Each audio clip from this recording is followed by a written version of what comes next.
al-i'rad 'anil nas wa zuhdi fid dunya fa aqim ma'allahi bil muraqabah wal tawbati bir ri'ayah wal istighfar bil inabah wal khudu' lil ahkam bil istiqamah. Jadi yang harus kita lakukan adalah menghindar atau berpaling dari dunia. Nanti dunia yang ngejar. Nanti bapak sampai capek sendiri ngumpulin dunianya ya. Dunianya ustadz apa? Ceramah ya. Nanti diburu-buru orang terus pak ya. Nah, ketika kita sudah bosan dengan semua jadwal, tambah banyak yang minta. Emang begitu. Bapak kan kalau udah, kan katanya tua pengen hidup bahagia, masa pensiun, apanya yang pensiun? Ya, katanya nanti kalau anak-anak udah gede bisa jagain kita, yang ada kita jagain anak, cucunya. Saya menyarankan nih teman-teman, nih mohon maaf ya, antum tersinggung aja ya. Kalau saya sama orang tua, jangan susahkan orang tua dengan cucu-cucunya. Sesekali boleh, seneng. Jadi sama orang tua itu ya, buatlah mereka, kasih fasilitas senikmat-nikmatnya, biar orang tua itu nyaman. Ridho orang tua kita jadi wali pak. Gampang tuh. Ridho al-walidain.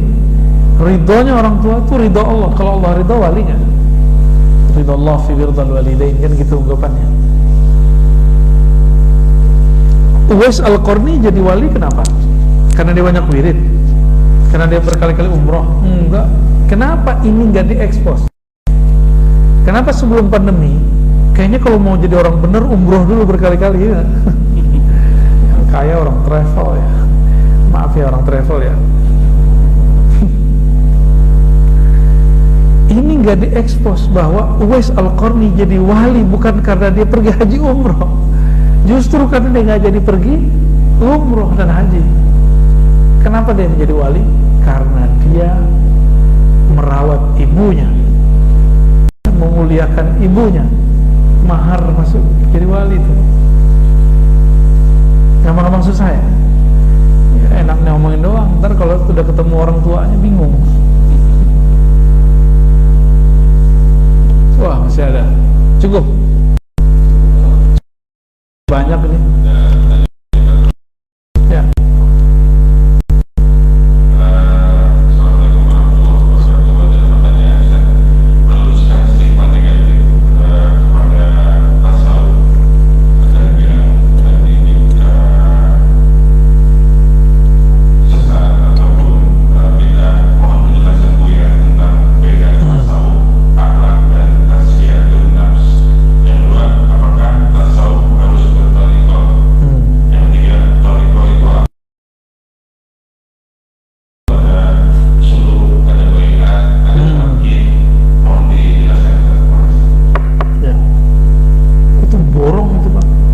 SKS itu ya, nggak ada lagi, udah biarin, nggak usah pakai. Nah perhatiin kalau gitu ya, coba antum melukis di kepala sendiri. Tasawuf itu lingkaran besar, oke? Tasawuf itu intinya ihsan, fikih itu intinya Islam, akidah itu intinya iman. Oke? Tasawuf yang besar itu untuk mendapatkan ihsan, beribadah seakan memandang Allah, merasakan kedekatan Allah. Apa yang harus proses tazkiyah ya. Proses apa namanya? Tazkiyah. Proses tazkiyah ini ada kurikulumnya. Kurikulumnya disebut metode. Metode itu bahasa Arabnya thoriqah ya, jalan, metode. Maka di situ kalau pertanyaannya apa beda tasawuf dan akhlak, kalau sudah dibenerin tazkiyahnya ini, jiwanya, maka akhlaknya akan menjadi bagus. Jadi akhlak itu buah dari tazkiyatun nafs yang ada dalam tasawuf. Lucunya, ada orang mengharamkan tasawuf tapi membuat kajian kitab tazkiyatun nafs. Benar ya? Tazkiyatun nafs itu satu bab dalam tasawuf, gitu ya. Tazkiyatun nafs satu chapter dalam bab tasawuf. Kitab tasawuf nih, ini kitab tasawuf. Satu babnya tentang tazkiyatun nafs. Karena ada namanya jiwa amarah bisu, jiwa mulhamah, ya, jiwa ya, lawamah, mulhamah, kemudian mutmainnah. Kalau dia dibersihkan tazkiyah, maka dia akan naik ke makom atasnya, naik ujungnya nanti mutmainnah. Kalau mutmainnah tinggal naik doang, itulah disebut mi'raj. Jadi isra'nya jiwa dari ammarah bisu kepada mutmainnah, mi'rajnya jiwa dari mutmainnah ke radiyah, mardiyah, ke kamilah, ya. Itu kalau dikaitkan dengan Isra dan Mi'raj. Sudah bisa bedain? Tasawuf itu rumah besar, tujuannya agar mendasarkan kedekatan kepada Allah, yaitu ihsan. Di dalamnya ada satu bab namanya tazkiyatun nafs. Tazkiyatun nafs itu mempunyai metodenya lahirlah dalam thariqah. Ya, maka wajibkah berthariqah? Ma la yutimmul wajib bihi illa bi fahuwa wajib, ya. Apabila sesuatu nggak dicapai kecuali dengannya, maka dia jadi wajib, gitu. Jadi misalnya nih, supaya saya seger, saya harus minum, maka minumnya jadi wajib. Supaya pintar harus sekolah, maka sekolah jadi wajib. Di zaman Nabi ada sekolah nggak? Ada nyantri nggak? Ada rumah tahfiz nggak? Tapi supaya orang hafaz Quran, hafal Quran, maka perlu dibuka madrasah, ma'had, rumah tahfiz, gitu. Ini lucunya orang yang mengharam-haramkan tasawuf. Dia buat bid'ah sendiri. Dia buat metode ini, metode itu, daurah ini, daurah itu, rumah tahfiz ini dan itu. Itu kan metode menghafal cepat, metode hafal begini. Kenapa dalam menghafal boleh ada metode, tapi dalam tazkiyah nggak boleh beda metode? Nabi beda sahabat, beda cara loh. Ada sahabat pelit, nanya, wahai Rasulullah, amal terbaik apa? Nabi jawab, engkau ngasih makan anak yatim, engkau ngasih makan orang susah. Ada sahabat yang kismin, tahu kismin ya? Nanya, wahai Rasulullah, amal terafdal apa? Nabi bilang, iman di qalbu. Ada orang nanya, orangnya pemarah, Nabi bilang, la taqdab falakal jannah, kamu sabar aja, masuk surga. Kayak gitu Pak modelnya. Jadi Nabi itu beda sahabat, beda metodologis. Tarekat yang stagnan akan hancur dimakan zaman. Maka di zaman kita mesti merevisi kurikulum tarekat. Namanya nggak usah direvisi, mungkin namanya ditambahkan aja kayak di Timur Tengah itu, Naqsyabandiyah, Khalidiyah, Qadiriyah, itu nanti ada nama-nama tambahannya, Samaniyah, Qaribiyah, Samaniyah apa gitu.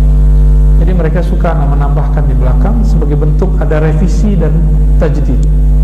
Di Indonesia kan terlalu mensuci-sucikan thariqat. Oh, begini kata guru kita. Ya, kalau udah nggak relevan di zaman ini gimana dong? Gurunya sudah wafat, masuk alam son. Ya, maka thariqat pun mesti thariqat yang mu'tabarah. Pertama, yang kedua mesti mursyidnya arif kepada Allah Subhanahu wa ta'ala, mesti. Kalau enggak, bukannya malah tambah dekat, tambah jauh. Dekat kepada Allah malah tambah jauh, gitu. Ya, wallahu a'lam bishawab. Tadi apa lagi? Dalam tariqah itu ada istilah suluk, bai'ah dan taklid. Aduh, tolong lagi. Suluk itu menempuh jalan. Jadi bapak nih, kata guru, kamu amalkan ini, bapak mulai ngamalin, itu suluk namanya. Suluk itu ada yang formal, ada yang informal, ada yang temporal. Yang temporal ini yang biasa kita kerjakan. Misalnya bapak ibu ini diijazahkan guru untuk berzikir 1000. Nah, itu temporal 1000 doang.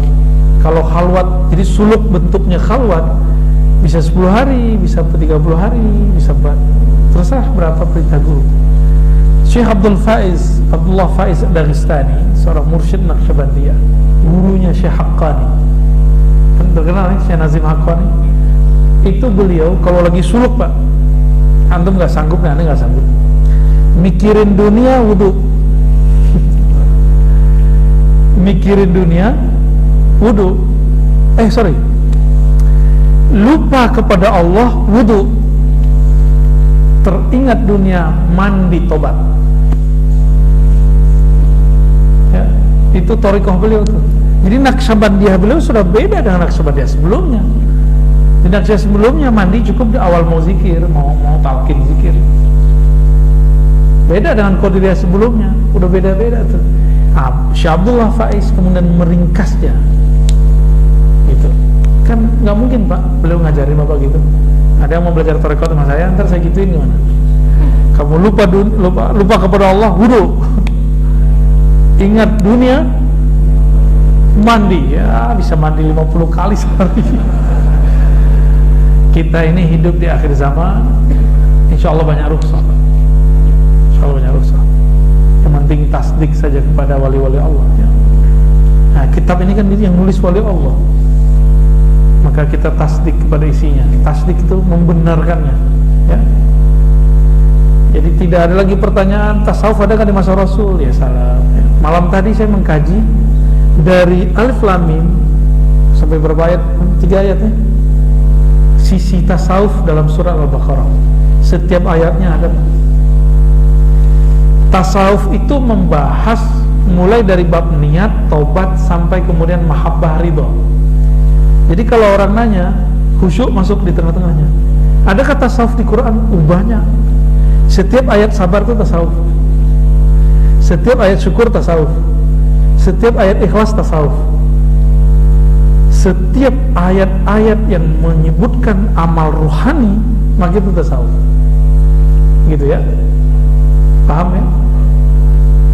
Jadi masih mau nanya, ada tasawuf gak di Quran? Ya gitu. Beres, cukup.